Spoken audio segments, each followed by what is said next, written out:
Well, I'll get this correct. A co-production with the Nordics Opportunities and Challenges panel. It's great to see so many people showed up. My name is 𝗘𝗺𝗶𝗹𝗲 I'm mostly a screenwriter. I think I'm the helpful dummy who doesn't really know anything about co-production.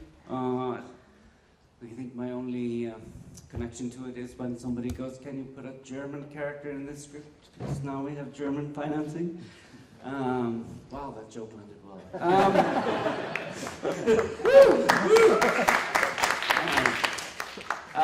Yes, so I assume you have all read the panel description, but we're going to be talking about co-production opportunities and challenges. And I'm going to talk a little bit to these wonderful people here, but I'll try to throw things over to Q&As pretty quickly, so you can maybe, like, you as a crowd can lead the conversation a bit as well. I think that's quite nice. So I think I will just start with from here, and maybe have our wonderful panel introduce themselves, and then we can start off with a softball question or something. Okay? Okay, I am 𝗘𝗺𝗶𝗹𝗲. I am from Saarland. Icelandic. That was short. That's very short. Okay, so my name is 𝗙𝗫𝗃. I'm a producer from France, from Paris.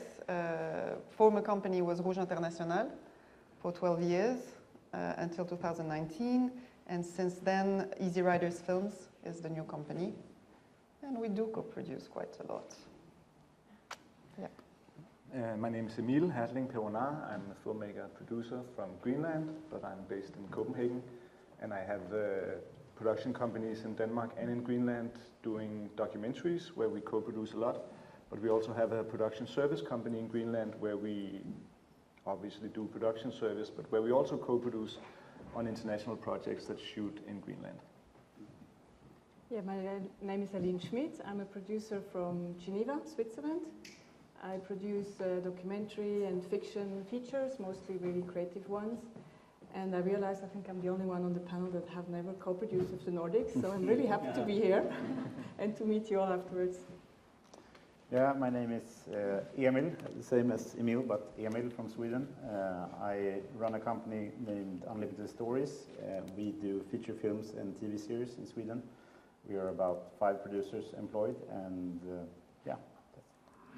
Yeah, my name is Magnus, come from a company called Arctic Studios in Iceland. I'm a producer there, and we do TV series and films, and sometimes non-scripted. And most of you do co-productions, I assume, since we're here. And like, those are very modest introductions. I had like the whole, very impressive CVs of these people here.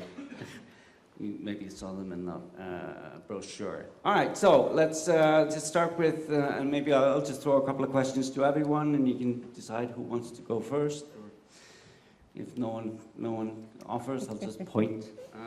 So let's see. What do you see as the kind of biggest opportunities of co-production today, kind of financially and maybe more interesting creatively? Anyone? I mean, I can start. For us, a co-production is pretty much always starts financially. It's an opportunity to get financing that we need for the production, and it's always starts with somewhat of. It has to be organic. We move to somewhere where we need to shoot. We need a location. We need environments. We need an actor. We need a German actor, as you say, or something like that. So it always starts with the, from our end, it starts with the business side. How do we get this film financed, and how can a co-production work in that sense? Yeah, I can add. For me, it really starts, like, I really like about co-productions is to work with people, like producers from abroad, to really exchange also, like, knowledge and best practice. So for me, it's, of course, it's about money, but it's really also about collaboration. I think making films is really all about collaboration anyway. So, of course, we tend to look to countries where we can also bring in something that is actually helping the project. But most of all, I think it's, for me, really a chance to yeah, to get more input and also think about where the film is going to be screened afterwards. So it's really, yeah, all of this adding up. It can sometimes feel a bit lonely to be a producer, I think, and when you co-produce, you have someone to be lonely with together, Yeah. or maybe be not so lonely. And also like the fact that, you know, as producers, depending on projects, of course, but since I come from documentaries, some of the films that I've made, I've spent maybe 8 to 10 years to make before they're finished. So it's a very long process, and it's very intense, and also sometimes you get very fed up with the project. But when you have a good co-production partner that you work with, you kind of share the responsibilities over this baby that you're bringing up, right? And so it's nice to discover that when the film is finished, it actually has several homes.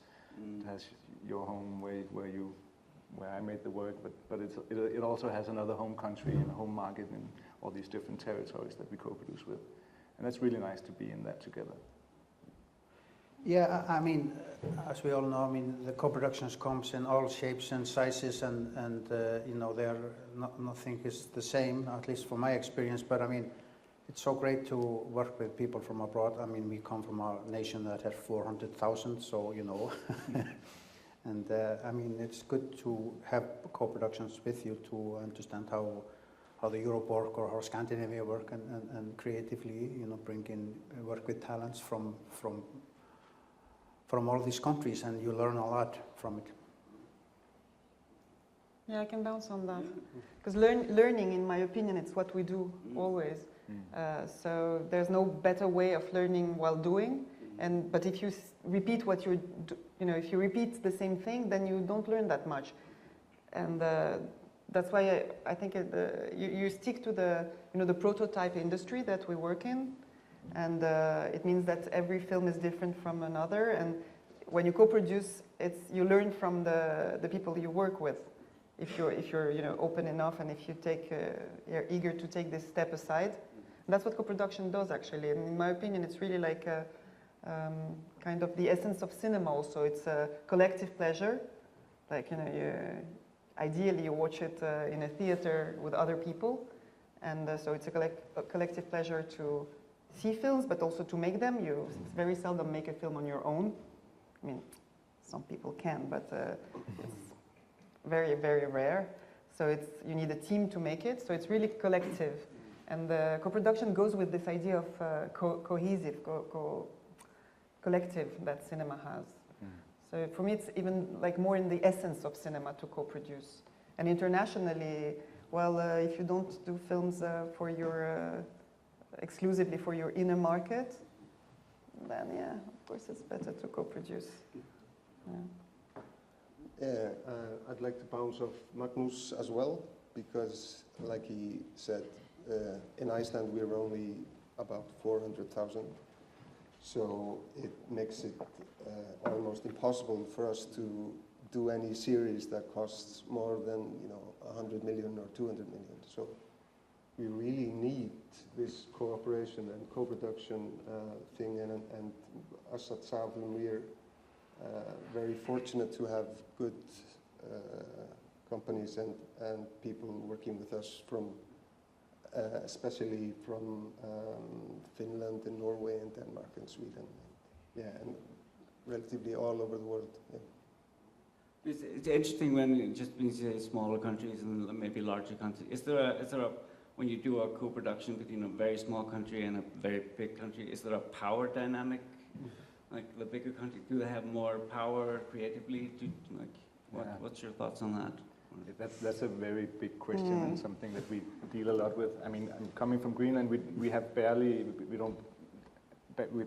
any national funding.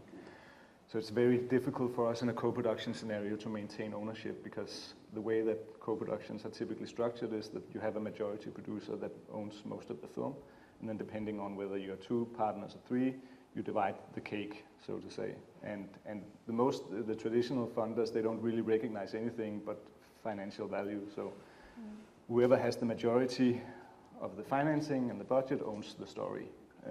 And that can be problematic if the story is Greenlandic, for instance. And so we spend a lot of time talking with the people that we work with about trying to leverage the collaboration to also make them understand the value of what we bring into the production.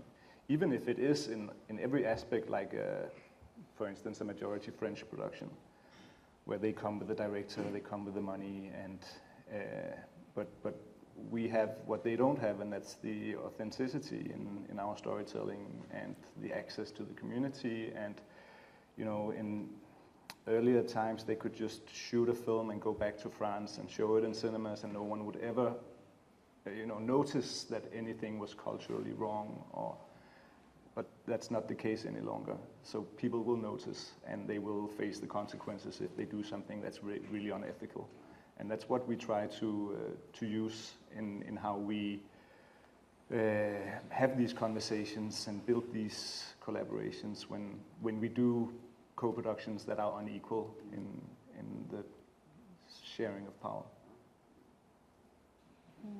Yeah, I mean, it's pretty simple in the business. Who has the money runs the show. I mean, that's a basic fact. But so it's a challenge to have the creative control kind of lost because of two of the people that have the money.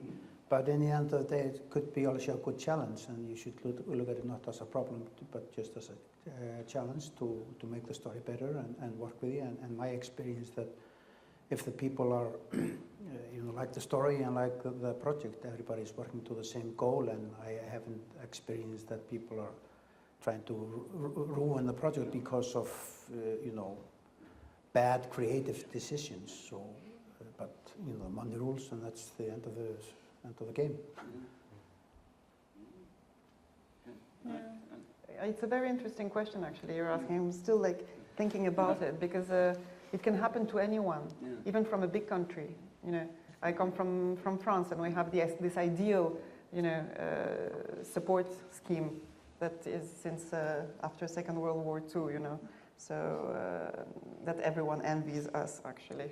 No, really, because it's the budget of the Center of Cinematography does not come from the state budget. It comes from a tax on every ticket sold. So it means it's independent. It means no politician can decide yes this here, no that here. You know, and actually it's the other way around. Now they take money. The state budget takes money from the CNC.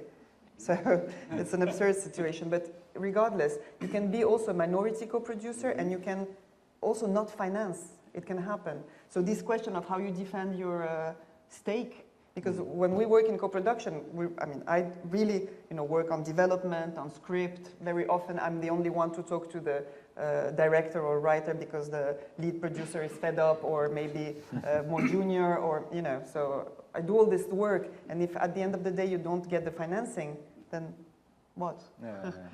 So I've been trying all the, you know, sneaky, tricky ways to defend, like for instance saying, I'm not entering the co-production unless I have a 20%, whatever I finance, not finance.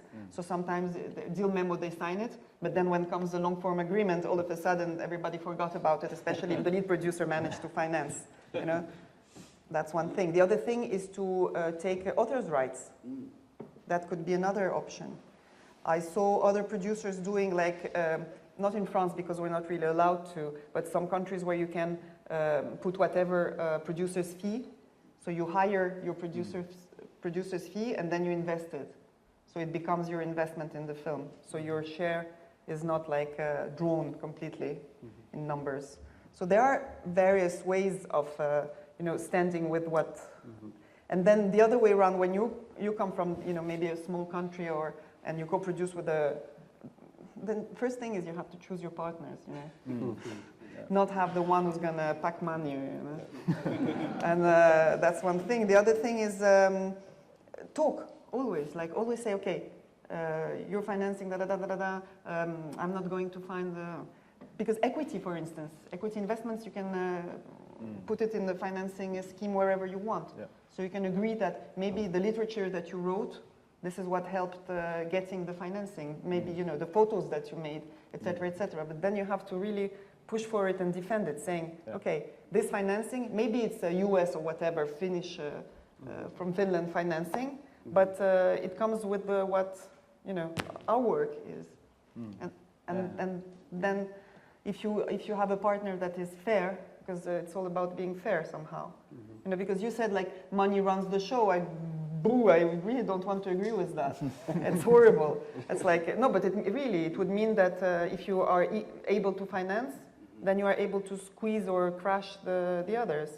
And it's not true, because creativity, as you guys said, can come from not the country that has the money. Yeah, definitely. And you know, we've been co-producing with Lebanon, for instance, that has nothing. Yeah. Maybe they're a little bit more than in Greenland, but still they're like, I don't know, 4 million, of which 1 million of Syrian refugees, you know, so. And they don't have no support, no nothing, but you always manage. And sometimes you even manage to do 50-50, depending also on the type of budget. Of course, if you are on a 10 million budget, it's more complicated. Like, even that's step one of any co-productions. It's just like a marriage, right? Where you have exactly, to really 100%. feel that the person you're 100%. making a deal with, that's something where you can feel in your stomach that it's right, and it's someone that you can talk to and that you can trust. I think that's the most important thing, because then you can make these kind of deals where you say that from the get-go, maybe if I come in with the idea behind the project, but I don't have the money in my country to maintain that ownership, then that we can assess that value at a higher price, or at a higher rate or a higher percentage that we would normally. I've been part. I'm part of something called 𝗿𝗄𝗳𝗍, which is the European Audiovisual Entrepreneur Network, and we've been doing 2 think tanks the last 2 years on equitable co-production, which is precisely about this, about how to level co-productions where low-capacity production countries co-produce with higher-capacity production countries. And those are some of the ideas that come forward. Also, an example that we had in this think tank was an Argentinian producer who was producing with Germany. And the Argentinian producer it was an Argentinian project. It was written and directed by an Argentinian director. And it was, you know, established, born by this Argentinian production company, but they don't have as much money, of course, as they do in Germany. So what this producer did was that she took the budget that they had, and then she made a new column in the budget where she assessed all of her Argentinian costs as if they were in Germany. So for the German co-producers to see what was actually in the German cost levels, the contribution that the Argentinian producers provided. And then from there they could have a conversation about what was really the right way to share royalties and recoupment and everything like that. That's a good idea. Maybe to stay on the positives as well. Do you have any examples of when a co-production had like a positive key creative decision because of that made a project better? Did that make sense? Yeah, I mean, I have many examples, but I have one that was kind of, I mean, we had a writer's room with French, English, German, and Icelandic in the room, and they wanted to have people, they were, example, bad weather in Iceland, so they wanted to have umbrellas. And we said, we don't have umbrellas in Iceland, we don't use umbrellas. So there was a lot of fighting because people wearing umbrella or not. So that's one little example, you know, and also, you know, in the same story, people had long drinks in Iceland. We don't do long drinks, we just get wasted, and you know, that's... So, I mean, it's a small example, but you're constantly facing this but, you know, as I said earlier, when people are on the same goal, make the project better, it was just like, even though it took like 6 months to fix this, but we fixed it. So, and there was no umbrella in the show. Well. Any other thoughts on? I mean, we actually are producing right now, or it's finished, a TV series that is actually an Icelandic idea, an Icelandic creator called 𝗿𝗵𝗂, what's her last name, I forget, but it was an idea for a TV series, but it was too expensive to shoot here. So we moved it to Stockholm and set it there, and now we're doing a co-production with 𝗿𝗀 Film actually for that. And that was a creative decision that was steered by the business, but it was really good. It turned out really good. So I think I can continue asking, but if there are questions from the room, we were very happy to start answering them as well. If someone has something. Not everyone at once. Yes, thank you.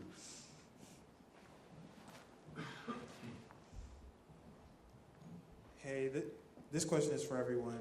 So for each of you, is there a certain budget level or potential return of investment where a co-production starts to make sense to you? And if so, what is that budget number or expected return for each of your companies? Easy questions. I can start if you want. To be honest, there's no limit to anything, any of it. We do co-productions where we estimate to make 0, just to create a relationship with the co-producer, to be able to use the same when we need it for our productions. I mean, it's, as everybody says, it's a collaborative business. We need to help each other because it's very difficult to get things made in Europe when you're on your own. So we need to help each other. So for us, there's no need to have a return of investment on a co-production.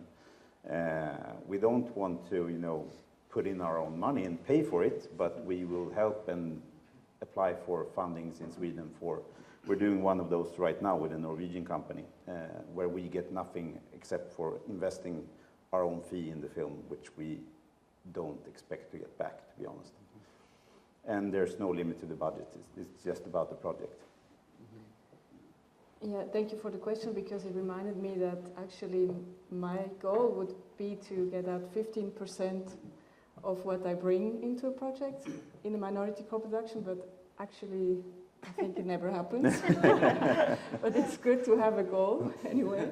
So I think this is what I usually, I mean, when I do the budget in the beginning, when we start talking with the co-producer, I try to kind of under the line get 15% out, but really then in the end I think, especially with minority films, for me it's really making also something possible and not doing like the counting on every cent that I could get back.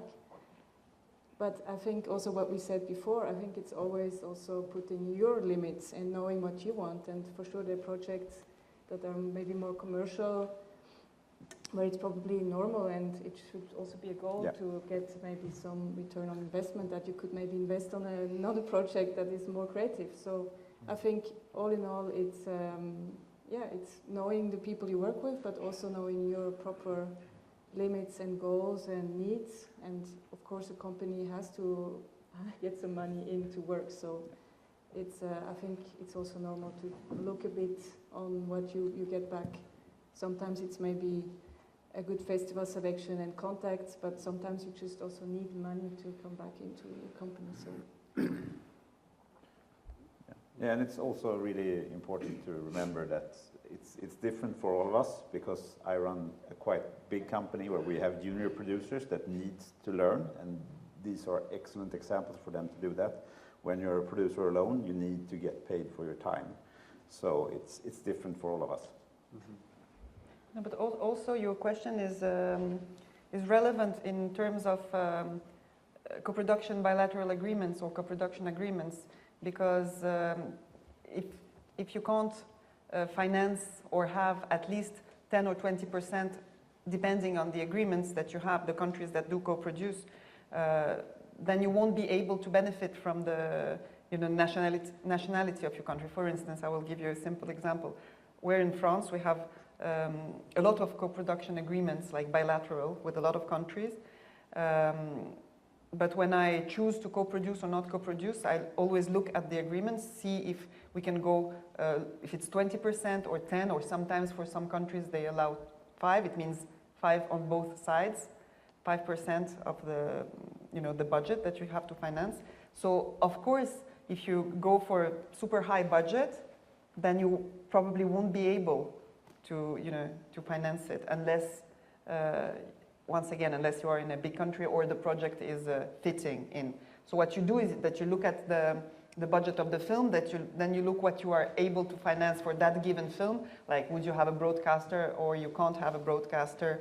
Can you have a regional fund, or is it only the national that you can look for, etc., etc.? You look for your capacity to finance it, and then you go for it, because otherwise it becomes. I mean, sometimes you even go when you can't reach that threshold. But this means you know that you will not get your 15%, that you will not get, you will not get the official co-production. It means that, because in our marvelous system that I mentioned already, we also have a thing that if the film gets the French nationality, it means it respects the co-production agreement, thresholds. You have what is called fonds de soutien. It means an automatic fund that goes to your company, so you can invest in future films. So out of theatrical release or broadcasting, etc., you get monies for this, even for minority co-production, but they have to be official. So if you go for a co-production that is not official, meaning you're less than 10% most of the time, it means that you will not get fonds de soutien. So you have to be motivated, really, to go that way. And distributors, the same. Distributors, they won't get the supports. So, it's a cascade of unfortunate events if you go that way. Yeah, yeah, thank you for the question. I mean, in our case in Iceland, we intend to get from Iceland 40 to 45% of the budget from Iceland. And then you have to pre-sell, hopefully, Europe or the rest of the world, to get the production made. And usually when you have pre-sold to get the production financed, you basically sold all the territories.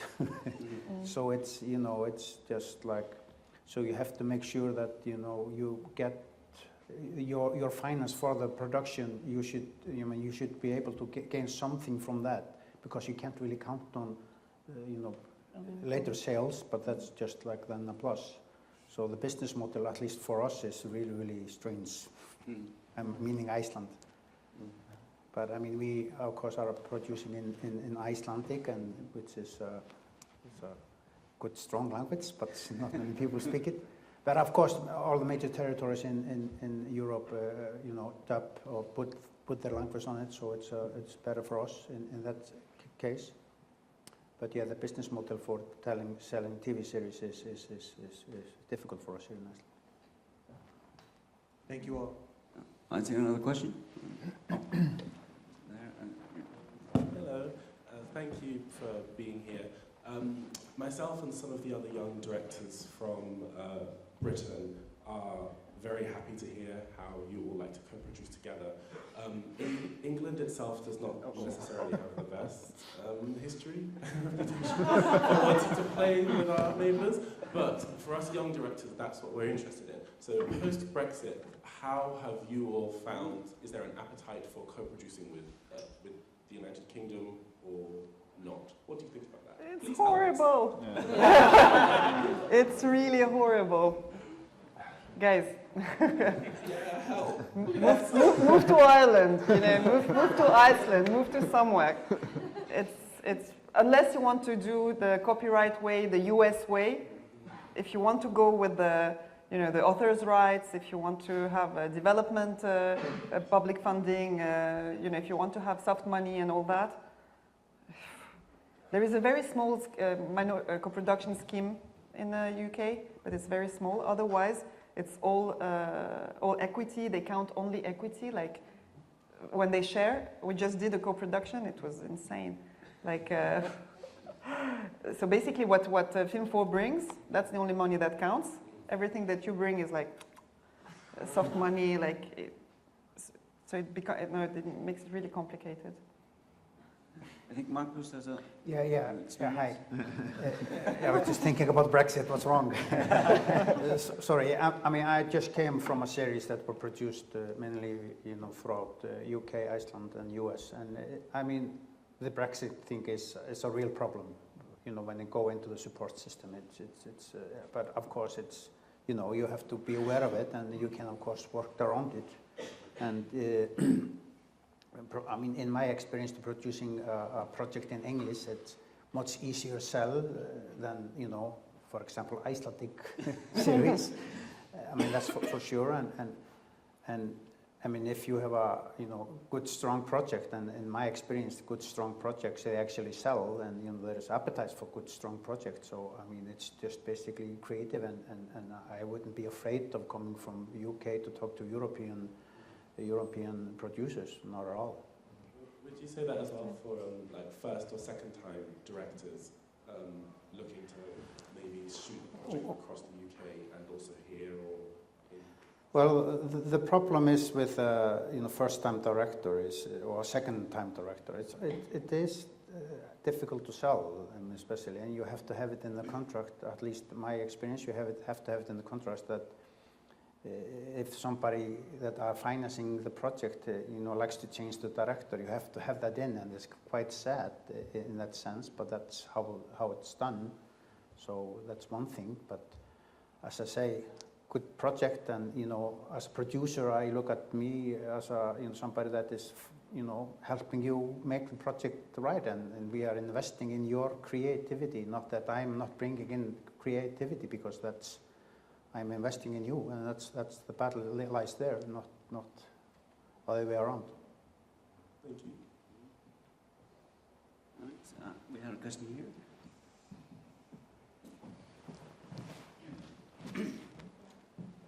I just wanted to ask about the Icelandic funding, what you said, the 40 to 45%, is that only for TV series or for everything that is produced here? I mean, we have a 25 to 35% rebate scheme here, which means that, we kind of can guarantee 35% if we shoot X amount of days and spend X amount of money here. So we can guarantee that. That's the 35%, and then the sales of TV station is basically maybe like kind of 10, if you have a good sale. I'm talking about, in my experience, usually episodes for like cost from 500,000 euros to like 1.5 million euros. So if you make 10, that's 10, 15, whatever it is. But it's difficult to get more than 45% out of Iceland. But that's only when it's majority here, right? From the whole budget? No. We're doing a minority here in Iceland where we have that tax rebate on that. Yeah. We're doing only post-production here for our TV series and composing it, so it works. Yeah, it's actually a lucrative scheme, this 35%. It's actually really good, and it's simple, and it's, yeah. But it's 45% of what you spend here, right? Yeah. Not on the budget. Yeah, it's 35%. I'm talking about the financing that, if you get 10% out of TV sales, for example, for your budget, you are up to 45%, 40 to 45%, but you get 35% of spend here in Iceland. Yeah, exactly. So when you do a co-production, it means obviously not all the money is spent here. No. Because the co-producer will need to spend in his country as well. Yeah, but yes. And the tax rebate is only for a foreign, is that only for a foreign also? It's not a tax rebate, it's a... I know that, I got that, but it's also, you said tax rebate you also get back, but there it must be a co-production then? No, on any production that, are approved by the rebate committee, you could get between 25 to 35% rebate here in Iceland on everything spent here. So, and even the rules are now that if you spend 80% in Iceland, you could get rebate on a 20% spent in Europe, not in UK. But in Ireland, sorry, you can't have it coming. Okay, I have another question there. Hey, I had a question. Is there an imperative to integrate some cultural dimensions from the country you're co-producing into the story in some way? Just as an example, like I'm a Canadian, I have a story that's set in northern Alaska, and I see like a great opportunity to make use of the visual language of any of the Nordic states and like a small winter, pardon me, a small northern winter community. But it is like kind of a distinctly like American political story, and I was like, I don't know if there's a way to integrate like a cultural dimension of like a Nordic state into it, but do you need to do that, or is it really just about the money that you're spending in that country? Well, it depends what country you're from and who you're working with. The different countries have different systems. Like in Canada, there's a point system where you need to have certain creative positions in place before you can get co-production funding. And in other places, there might be like cultural tests where you need to live up to certain criteria about where the story is from and what it's about. So it's a little bit different, but I think, I mean, like you said before, I mean, there's the money aspect, but it's really about making the co-production making sense to the project that you're making, and to see if you co-produce with someone, what is it that they bring to the project that's just right for that particular project and that particular story. For instance, if you want to shoot something that's very Nordic noir in Canada, maybe it would be a good idea to have a Danish DOP, for instance. Or if you know that Denmark has the best documentary editors, then you co-produce with Denmark to get a great editor. Stuff like that, right? So for me, it's always like looking at what the story and the project needs, and then seeing from there who I can co-produce with. And it's much more about that than any kind of, you know, financial recoupment or earnings afterwards. I mean, like you said, we're in the business of learning, so each project is different, and you look at that project and you see, how can I make this work at a certain budget? Can I do it on my own, or do I need to bring co-producers in? And in that case, who would work for this project?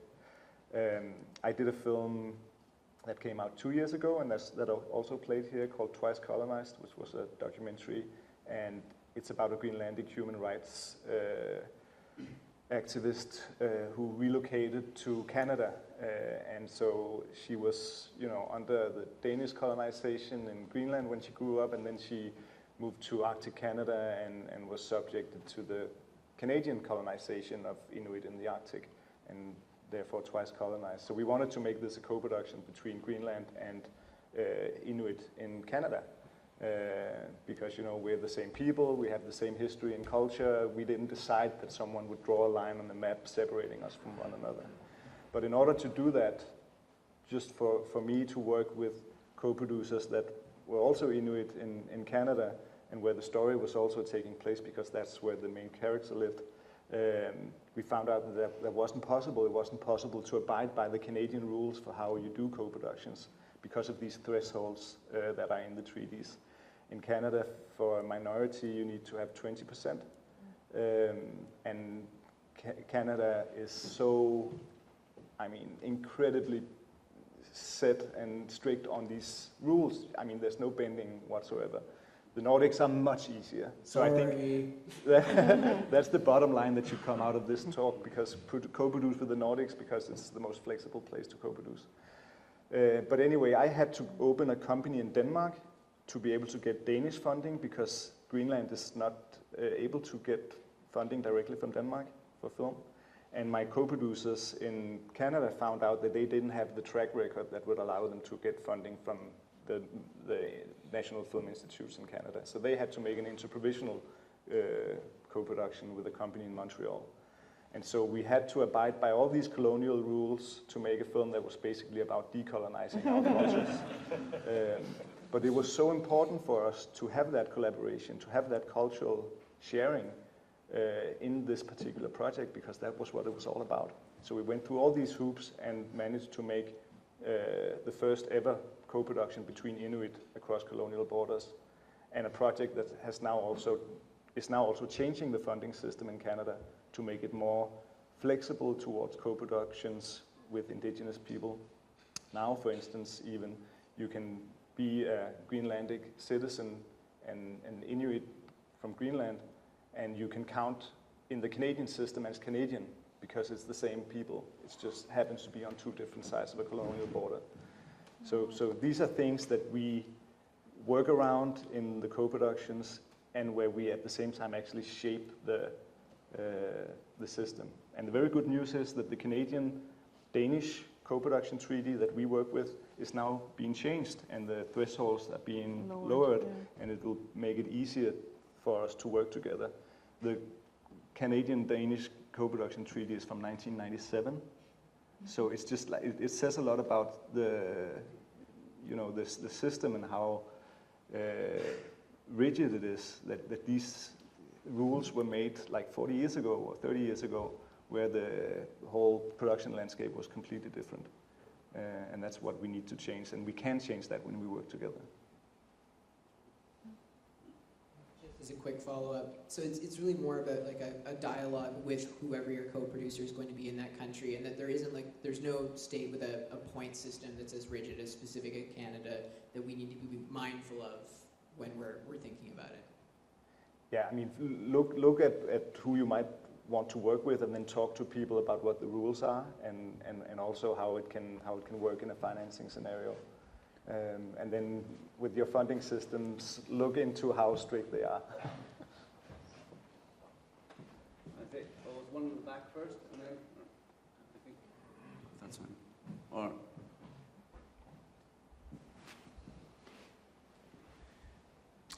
hi, I'm kind of curious about co-production with Nordic countries and Asia, because recently I've seen a lot of films from Southeast Asia working with like companies from France, for example.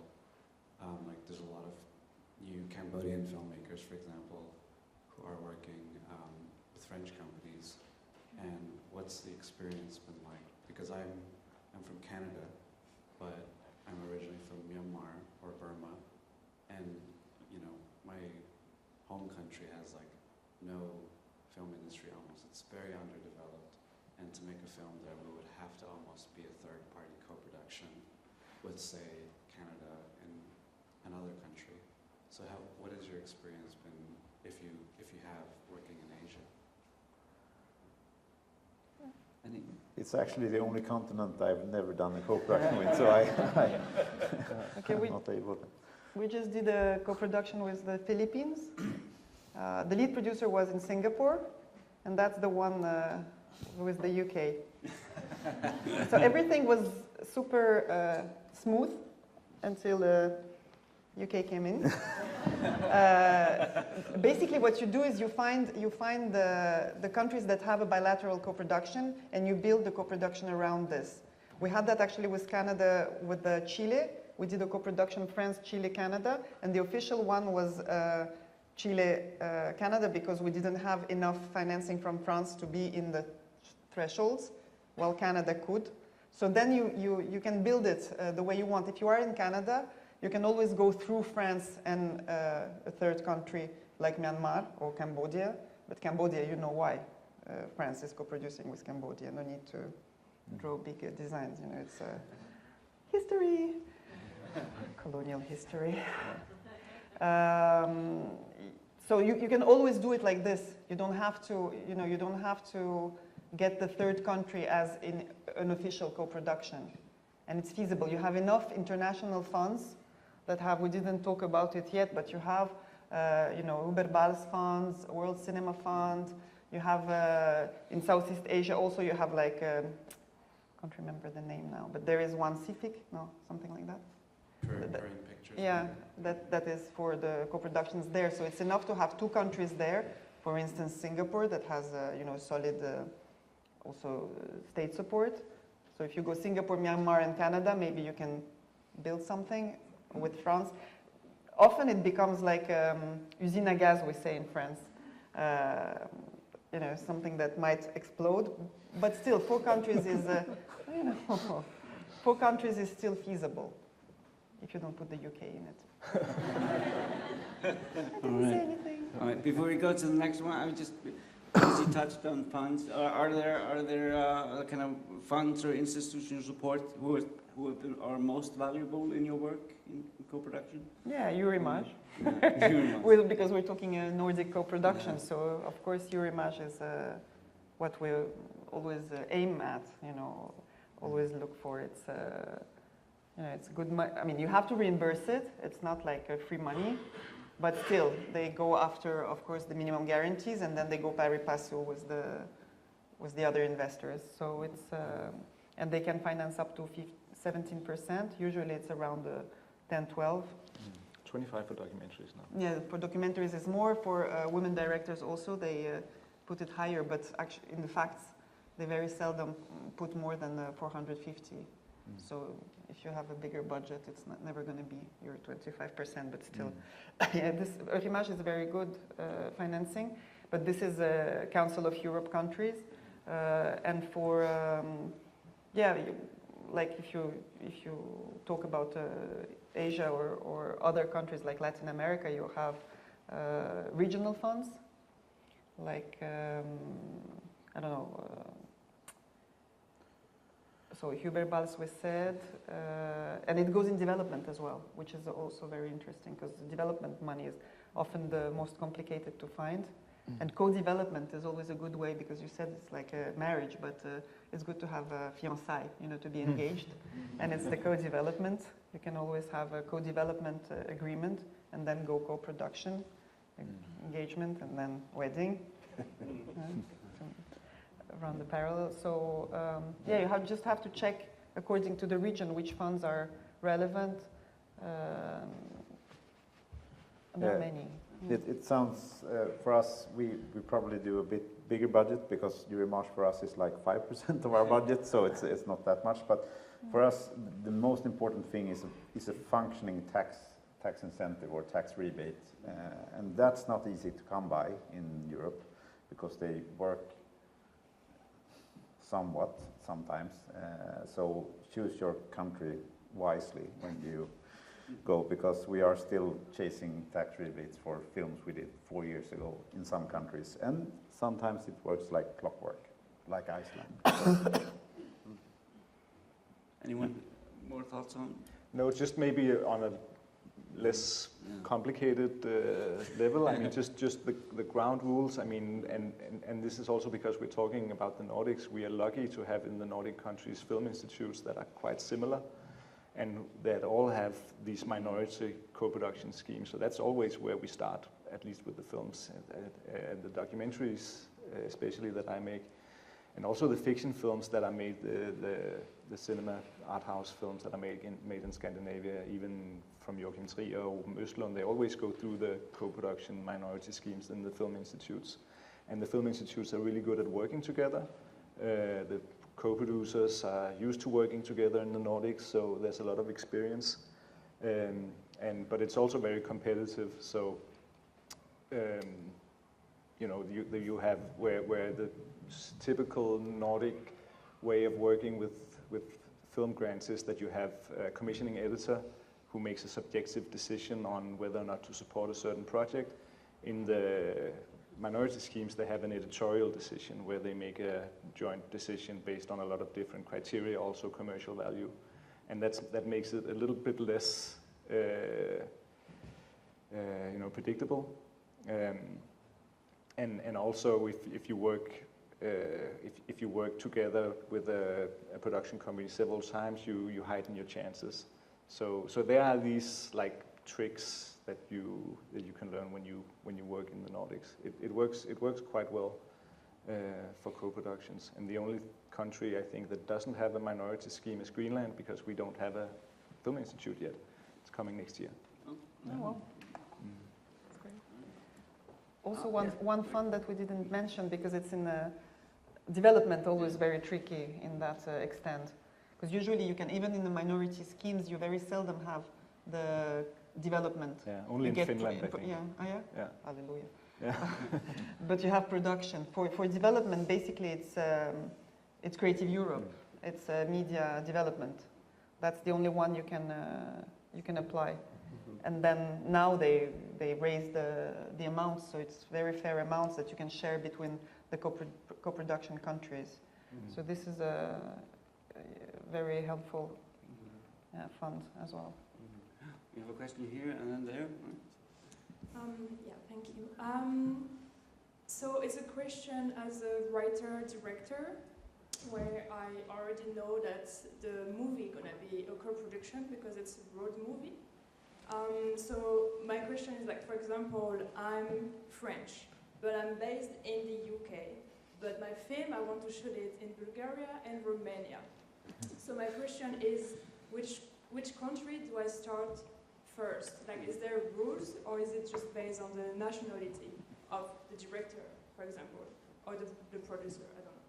Yeah, well, nationality of the director, it can set the main country, because it's easier to get the national support as a majority producer. But it's not a fixed rule, right? No, but for instance, in France, to get, it depends on which language also is the film, for instance in France. If it's in French, then you can go 𝗿𝗄𝗳𝗏 if you are a French resident. You don't need to be have a French passport. If you're a French resident, your film is in France, then you are eligible for 𝗿𝗄𝗳𝗏. And if the film is completely in Bulgaria and Romania, but with Bulgarian language, nothing to do with France, but in French. The language is Bulgarian? Yeah. Then you will be treated as any foreign language film. You will go to Aide au Cinéma du Monde. Or the schemes for international co-production, like Soutien, Île-de-France, coproduction internationale, or the regional ones, depending where your producer is. If your producer is in 𝗿𝗿𝗳𝗏𝗏, you also have a scheme there, or Brittany, you can have. But if it's in Bulgarian, you can't go to, unless it's a documentary. Documentary language is not relevant. No, but it's normal because it comes with the topic, with the subject, you know. And I if think it makes you're sense. shooting in Romania, shoot early in the year because their tax scheme always run out of money in April.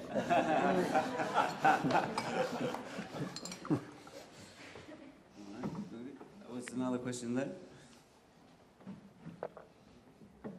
Hello.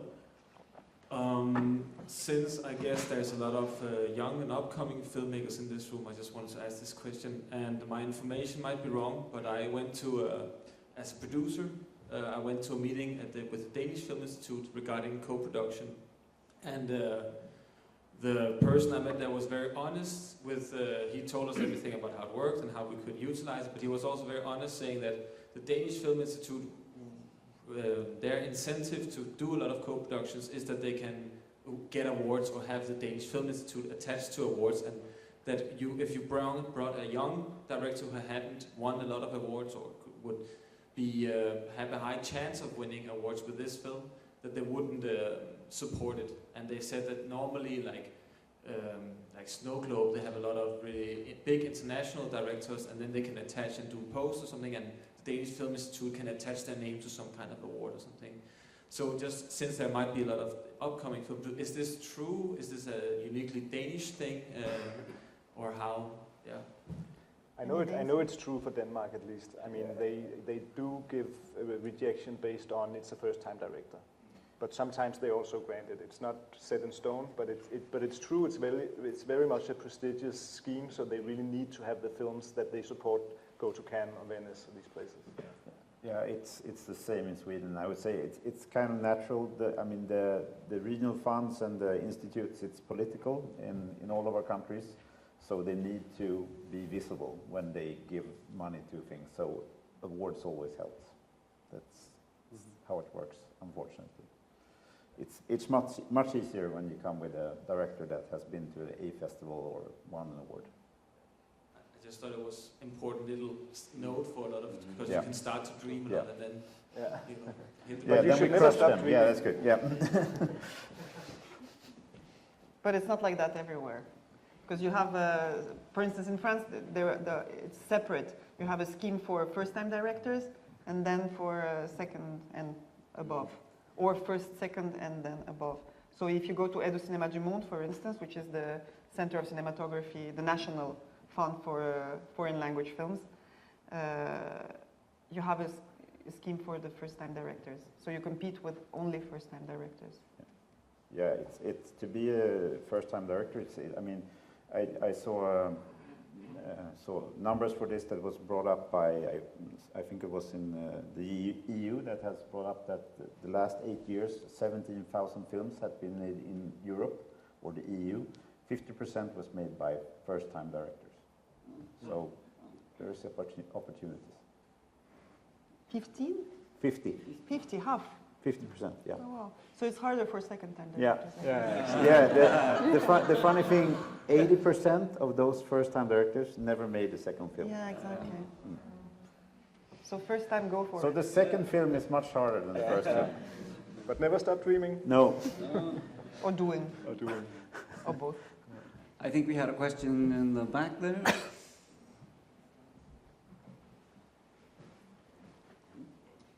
Hi, thank you for sharing your wisdom with us. My question is about what stage in the process do each of you want to come on board?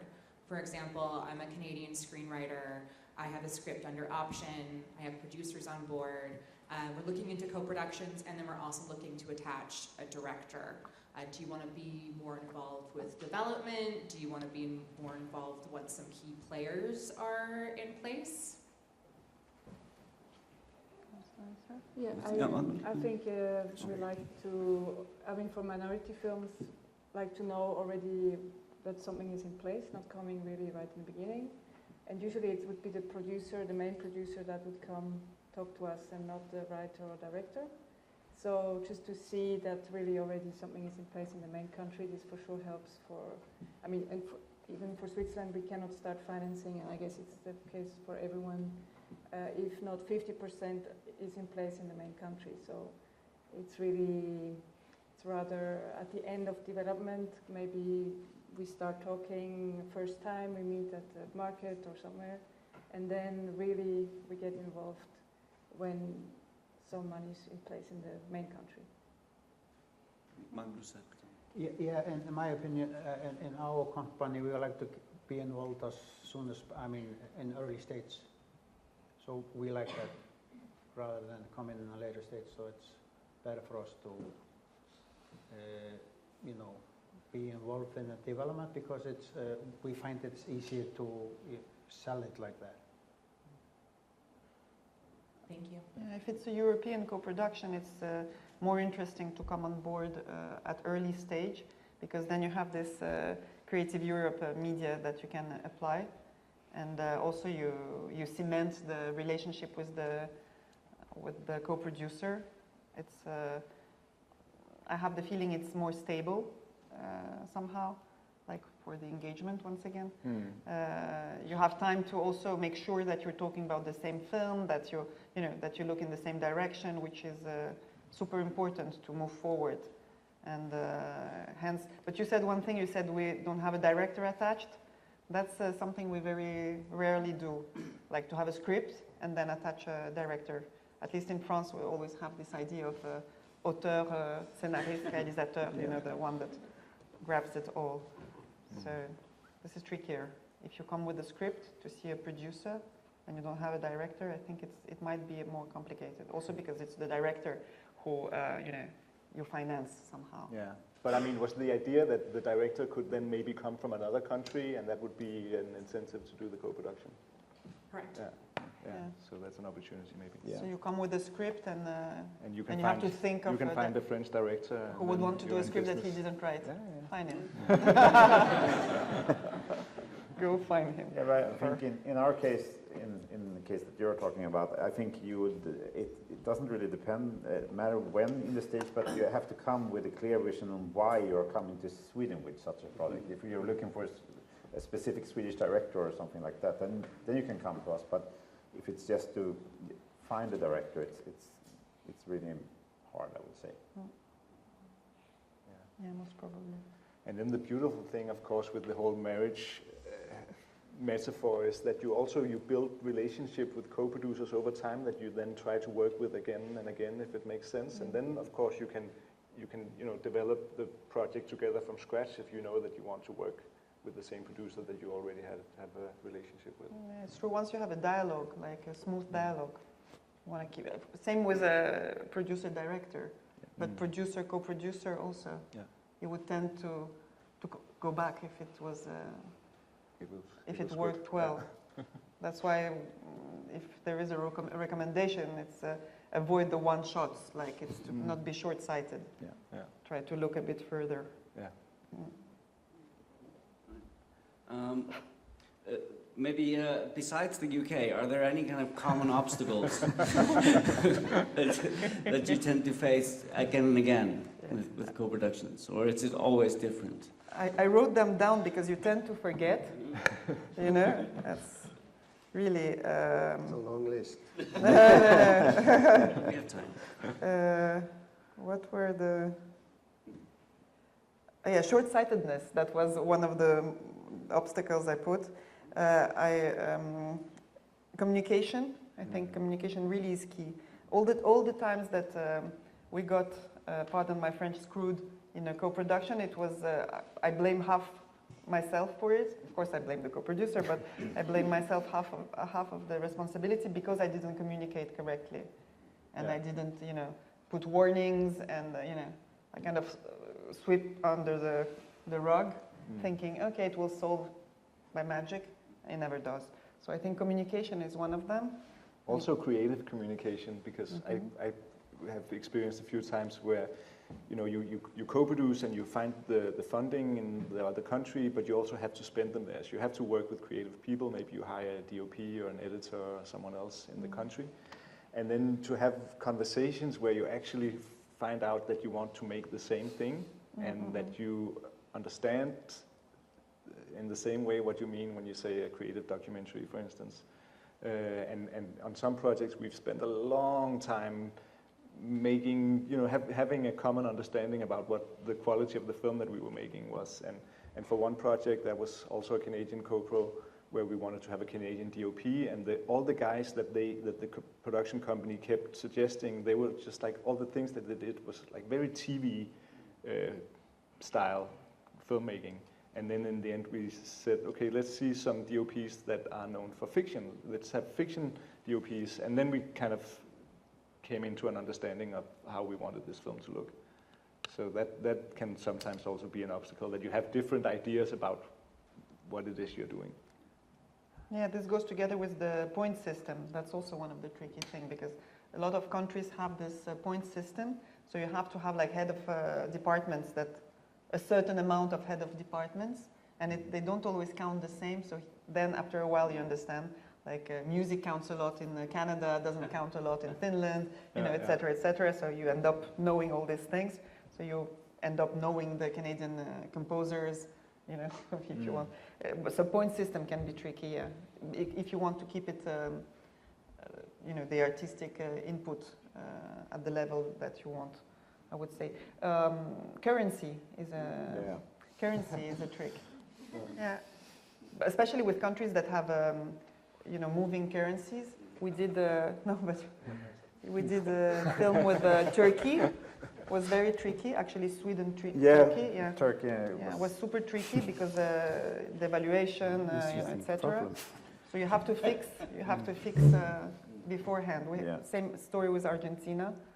Like you have to fix exchange rate, and then if it's really unfair to the Argentinian or Turkish co-producer, maybe you can arrange if you are, a fair producer once again.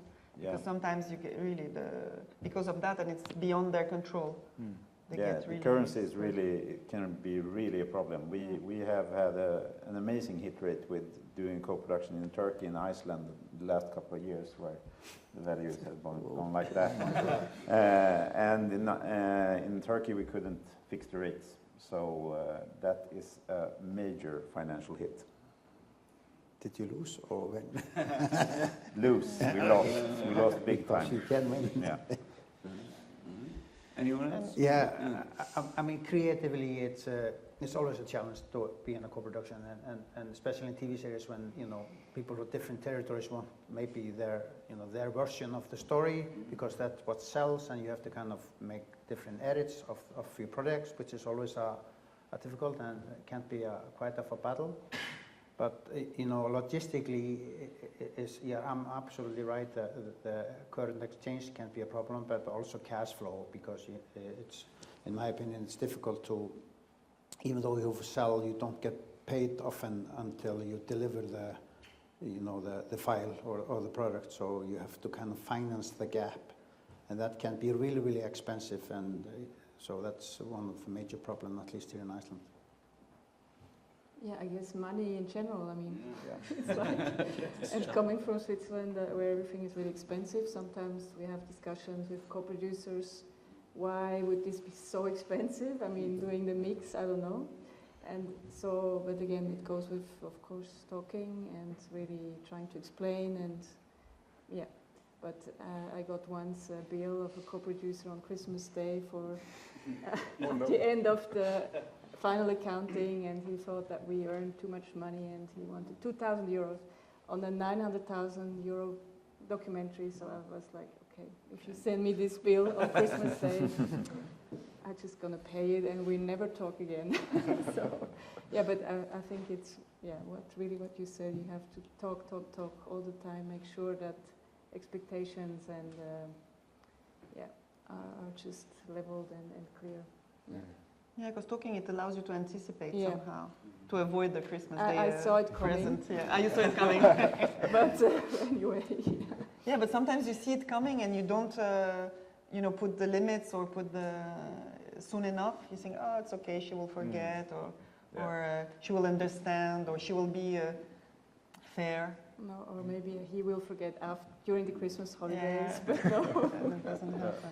But always look into who you're co-producing with. Maybe you haven't worked with them before, maybe they don't come with any special recommendation, but you can see in their bio who they worked with and you can talk to them. But sometimes you want to give a chance also to like newcomers or things like that. And tricky. Sometimes it's tricky. Yeah, at least if you hear from someone who made a bad experience, then really don't go with this person. Yeah, that's true. That's a way actually in co-production. We very often ask about to other colleagues in the same country, what do you think about that producer? And sometimes someone had a good experience, someone had a bad, so you make your own opinion. But yeah, you need to gut feeling. I think you started saying that. I think it's super important. Like read the red flags. Same once again. You want the story to happen. You want so much the co-production to happen that sometimes you just don't see the red flags. And maybe trans moves nicely into if you like somebody entering their first co-production ever. Like, you have any great advice for someone? Yeah, I think that's that what we journey? did. You were kind of starting with that point. Yeah, trust your producer. I mean, it's if you are a director or screenwriter and you come to a producer, I mean, the main thing is the relationship is that a producer is supposed to, help you make the project, and based on trust. And if the trust isn't there, you can't really do it, and it's and that can be a really tricky situation in so many ways, and it's. But I totally agree. Choose your partners wisely, and at least when you start this, it's just a collaborative, process of making films or television series or documentary, and that's a part of it. And trust the process.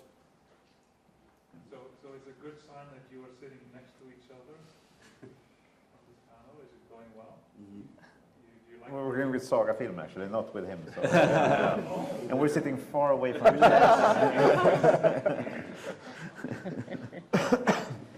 It's going very well. It's going excellent. Me, no, but Saga Film, and yes. Yeah.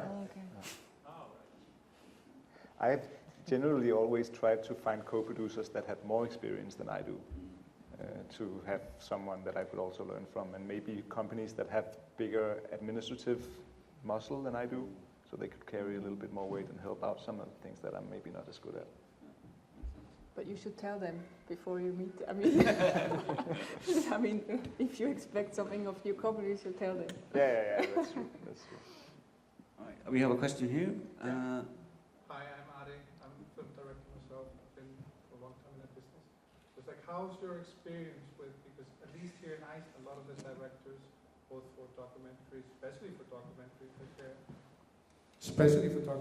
that they are producing the film themselves. I mean, it's because I mean we have this problem of the lack of money into it, so they're constantly investing in their own project, and then also for the feature films directors that they're also deeply involved as a producer, co-producer. So like your experience of working, I mean, talking about lack of directors or lack of scripted stories, like what is your experience with working with with a director who's also a producer in terms of development of Okay, I worked with the Swiss, actually, director-producer 𝗘𝗺𝗵𝗵 on his film, documentary, the latest one. And, but we co-produced before films that weren't his. So already had a relationship as producers. And so on this one, he had a junior producer in-house, you know, following the production, so he could focus on directing only. And, but the decisions we were making, him and me. So I think the most challenging thing, but in our case it was okay because we're more or less the same age and same experience, it's to accept that the director-producer accepts to let go somehow of his baby, you know, and have another parent, you know, to work with the producer, because this dialogue, this is what makes the film. The producer, co-producer with the director-producer cannot be only a financing, I mean, I wouldn't be, maybe you can find one, but cannot be just a, you know, financier and you do whatever you want. Because, I mean, and also you have to know why you choose to have a co-producer.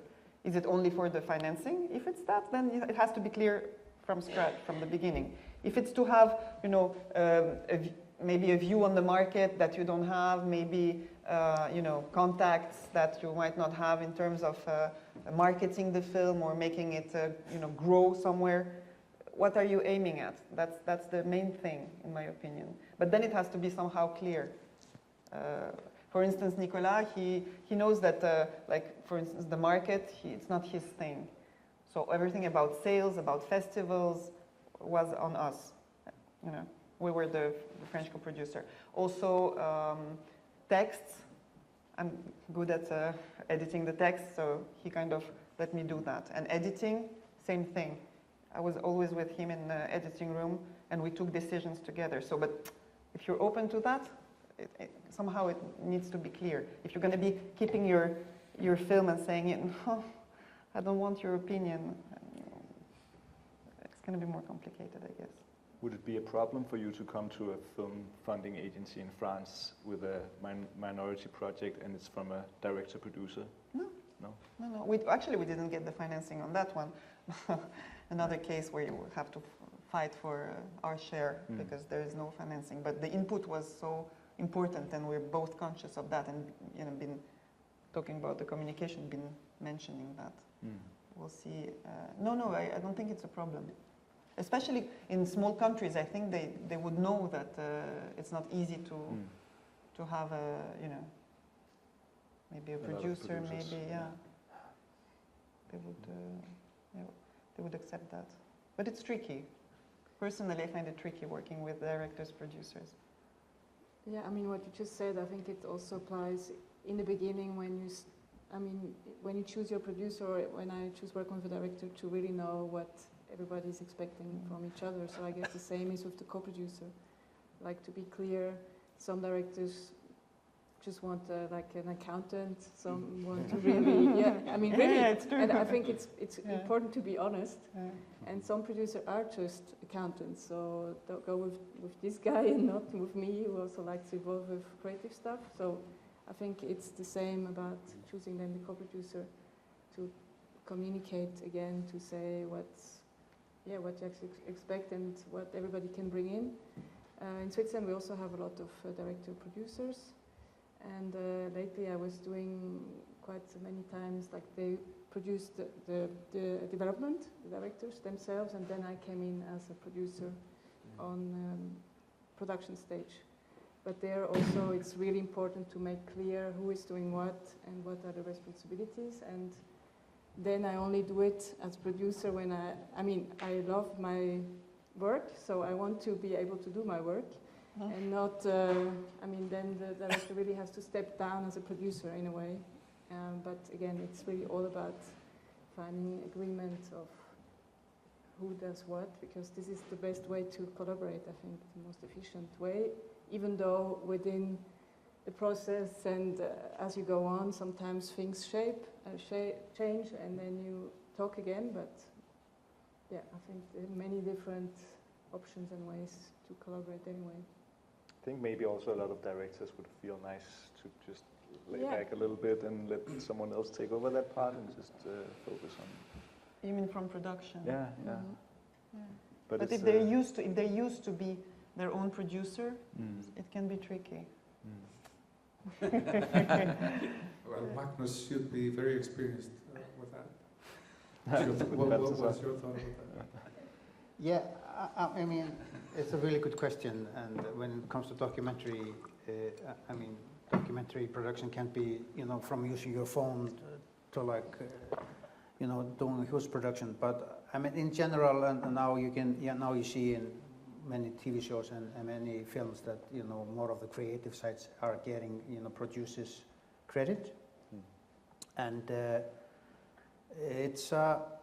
is it about dollars and cents, or is it about creative thing?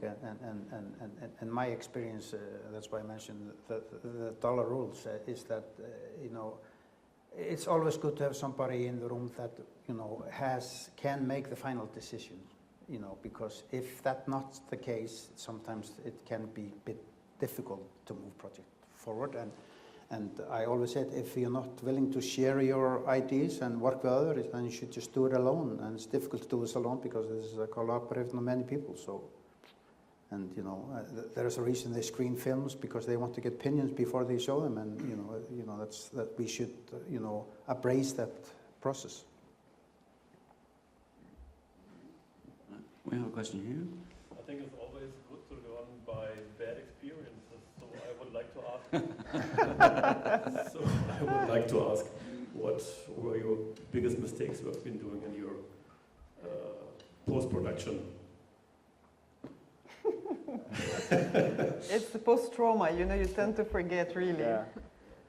I don't have that many bad experiences, but that situation that you talked about earlier, where you become part of a project very early on, and you co-develop for years and years and years, but the project actually never happens.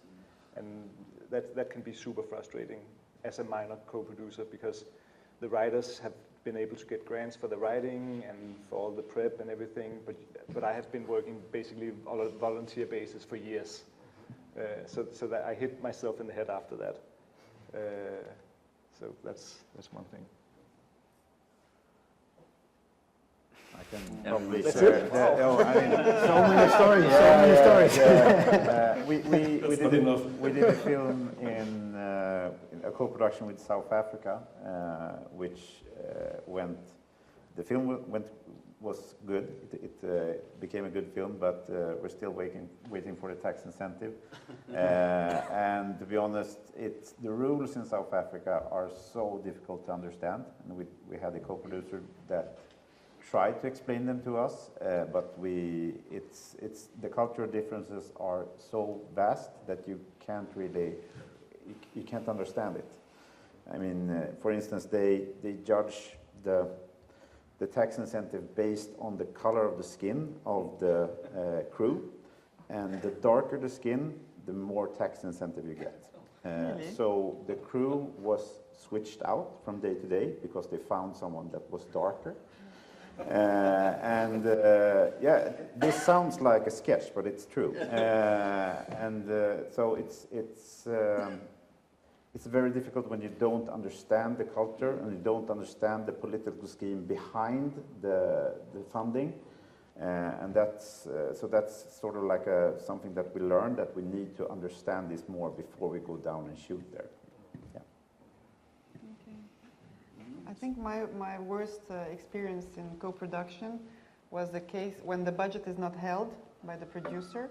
Like you come on board a project that is 2.8, let's say, million euros, and it ends up at 3.8. So you share, that was maybe 20 or 25%, becomes 10 or 15, you know, mechanically. It becomes smaller, and you don't get a compensation. And you can't agree with the lead producer that, well, you know, you've been getting equity in the film, but this equity comes from all of us. So, you know, you should compensate, at least build the financing plan in a way that it reflects this fact. Yeah. And I think this was because you feel, you feel like a betrayal somehow. You feel that, we've been on board from the beginning, developing the script together, moving forward. You base also on the good reputation, because I do have a good reputation. It moves forward with this good reputation, the track record and everything, and then the moment you cannot hold your budget and you explode it because your fund follows you, because you're lucky enough to be in a rich country that follows you. Your fund and equity investors do follow, but we, the co-producers are penalized or are screwed. So that's an ugly one. Thanks, very helpful. Yeah, on that note, my work experience is basically when you should greenlight the project, because it's, you have a distribution deal that stated they want to air this show at a specific date, and you kind of say yes, and you aren't really financed, so that can be really stressful, and there are probably stories among us and you guys that, when you're supposed to say no and when you're supposed to say yes, and you intend to say yes more than often than no when it comes to start the production. But my recommendation, be financed before you start. This is not always the case. Yeah, things will never sort itself out down the line. No. It will always stay the same. If you start greenlight when you're underfinanced, you will always be underfinanced. Yes. No, you can be financed eventually, but you have a lot of gray hair and wrinkles and sleepless nights. That's why it's so much fun to be a producer. You have to love it. Okay, I think we have like 2 minutes left or something, so one last question, if anyone wants to ask. All right, last question. No pressure.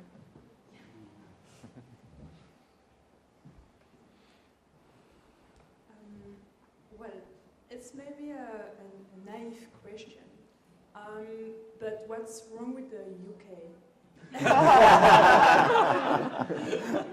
All right. I know about the Brexit, and it's just becoming a bit more complicated with like contract and stuff, but like, yeah, what's wrong really? Because I moved there because I wanted to, I don't know, I have part of this country that was so well developed about film, but now I feel like I need to go back to France, No, it's just that it's not compatible with the European system, that's all.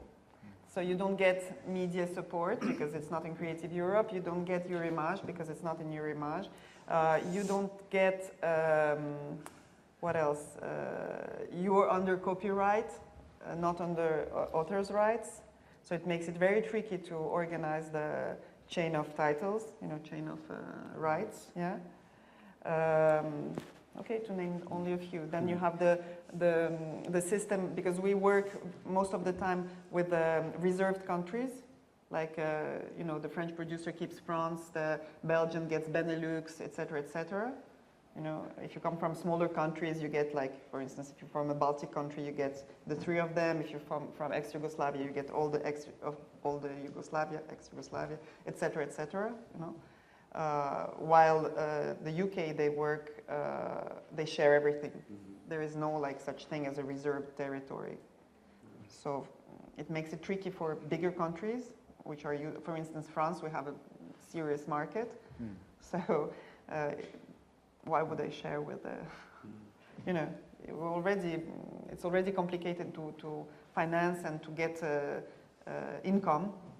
Most of the time you have to pay, like you said, you consider that you pay yourself from sur la bête, from the beast, from the production. You get some, this 15% that we were mentioning. But ideally you should have income, So these things make it tricky. If you consider that only equity counts and we're used to finance with soft money, then it's just incompatibility. That's what's wrong. I mean, if the UK does with the US, then it works. Yeah, because all of the things you mentioned are from a perspective of a non-UK. Yes, exactly. I mean, from Europe. Yeah. It's a European system. The European system is not compatible with the UK system because UK system it's Anglo-Saxon. It's more like towards west. They're looking west. They're not looking east. Magnus. Yeah, apart from the, they did exit the European Union, is that there's so much rich knowledge, history of filmmaking in the UK. It's a creative hub for crews, writing, special effects. It's just like an enormous creative hub for or used to be, kind of center of that in Europe. Now it's not, and you can't really access it because of these rules. And is it sad? I don't know. I'm not getting into politics, but I'm saying, apart from they did exit the European, they still are on top of their game. They're their own industry in another sense than we are. So as long as you're inside, you're good. Yeah. Yeah, exactly. Yeah. All right, I think we're out of time, Sarah. All right, one more. All right. It's just because it's the same, because we're basically in the same situation. We were talking about it earlier. So yeah, I'm Portuguese, my producer is Spanish, my DP is French, and we all live in London because London is like an incredibly multicultural city, and obviously we got completely screwed from Brexit because we moved there like a decade ago thinking, English language sells really well, French language sells really well, Portuguese language, no, they can't even sell it to Brazil. So, we're like just thinking of creative ideas to make our community work because, it's where I have all the contacts that we've made and we really care for these people, but also it is possible to make a bridge. You're just saying that it's really, really difficult, but the possibility of it. So I'm just wondering how to come up with ideas of still making it work even if it's difficult. And we were having really good conversations with Belgium and their tax shelter, which is really good.